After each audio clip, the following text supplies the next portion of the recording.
Nabucodonosor. Só de ouvir esse nome a gente já pensa em poder, né? Ele era o governante da Babilônia, e o nome dele por si só já era uma declaração de força absoluta no mundo antigo. A história dele é uma das mais loucas e dramáticas que existem. Pensa só, um cara que vai de um trono de ouro, no topo do mundo, pro chão, vivendo como um bicho. Essa transformação inacreditável é o centro da nossa conversa de hoje. E a gente vai entender direitinho como isso foi acontecer. Beleza, então vamos começar pelo começo. Para a gente entender a queda, primeiro a gente precisa ter uma noção da altura de onde ele caiu. Nabucodonosor não foi só um herdeiro que sentou no trono do pai, Nabopolassar. Não. Ele pegou um império que estava começando e o transformou numa potência que mudou o mapa do mundo antigo para sempre. E olha que interessante, o próprio nome dele em acádio parecia uma profecia. Nabu-Kudurri-Ussur quer dizer algo como Nabu, o deus da sabedoria, proteja o herdeiro.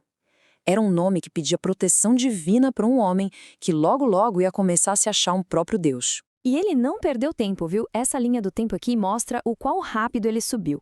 Em 605 a.C., no mesmo ano em que ele virou rei, já conseguiu uma vitória gigantesca em Carquemis contra os egípcios, mostrando para todo mundo quem mandava. Daí para frente foram 43 anos de um reinado de conquistas implacáveis e construções que eram de cair o queixo. Agora, um dos momentos mais marcantes do reinado dele foi, sem dúvida, a sua campanha contra o reino de Judá.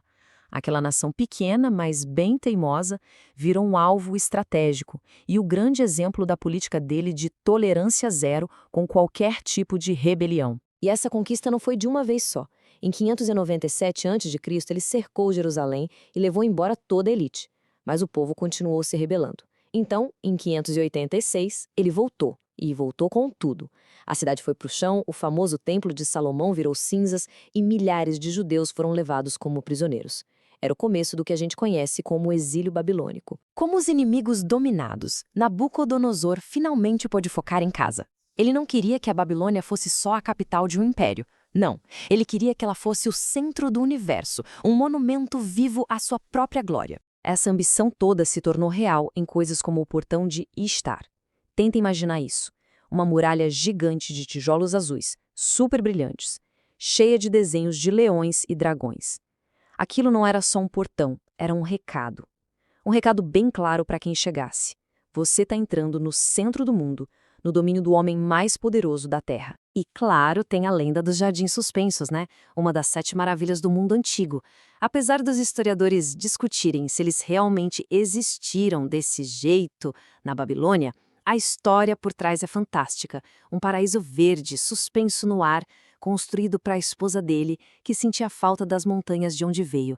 Um gesto de amor em escala imperial. Nabucodonosor tinha construído um legado em pedra, em tijolo.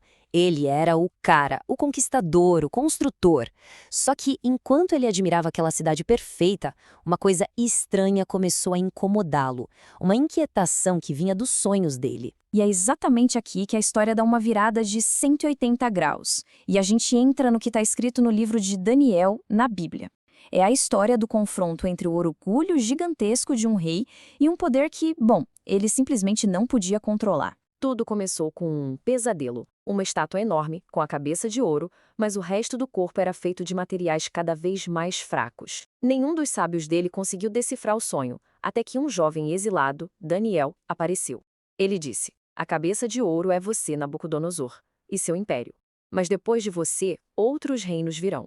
E no final, uma pedra que não foi cortada por mãos humanas vai destruir todos eles e criar um reino que vai durar para sempre." E qual foi a resposta do Nabucodonosor para essa profecia da sua própria queda?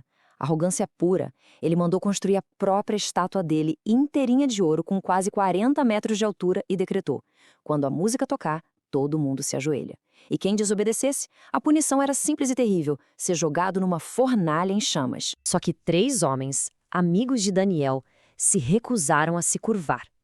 Eles foram jogados na fornalha, mas aí um milagre aconteceu. Nabucodonosor, chocado, olhou para as chamas e não viu 3 homens queimando. Ele viu 4 homens andando tranquilamente lá dentro sem nenhum arranhão. E o quarto, segundo ele, tinha a aparência de um filho dos deuses. Você pensa que depois de ver um milagre desses o orgulho do rei diminuiu? Que nada! Ele até reconheceu que o Deus de Daniel era poderoso. mas ele ainda se via como o grande arquiteto do seu próprio sucesso. E foi essa teimosia que o levou direto para o clímax da sua história, uma queda brutal. Um dia, ele estava lá, andando no terraço do palácio, olhando para a cidade magnífica que ele construiu, e soltou essa frase. Essa frase é o puro suco da soberba, sabe? O momento exato em que ele pegou todo o mérito, toda a glória, só para ele. A resposta veio na hora. Antes mesmo que ele terminasse de falar, uma voz do céu anunciou o seu julgamento.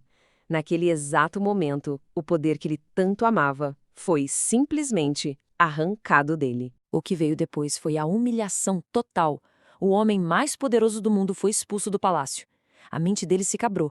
Por 7 longos anos, ele viveu no campo, comendo grama com o cabelo crescendo como penas e as unhas como garras de um bicho.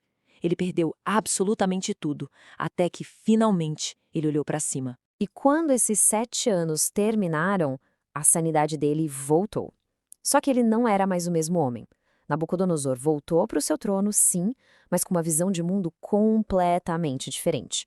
Ele deixou para trás um legado bem complexo, com 2 lados. O legado dele, então, é uma moeda de 2 lados. De um lado, você tem a história que a arqueologia confirma. O portão de Istar está lá para a gente ver, as crônicas das batalhas dele, até mesmo plaquinhas de argila registrando a comida que era dada ao rei de Judá que era prisioneiro.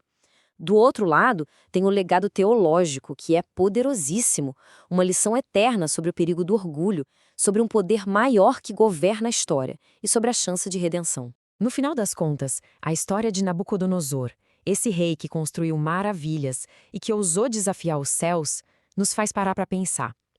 O que é a verdadeira grandeza? Será que está no poder que a gente junta, nas coisas que a gente constrói? Ou será que está na humildade de reconhecer que existe algo muito, mas muito maior do que nós? Talvez a busca por essa resposta seja o maior legado que ele nos deixou.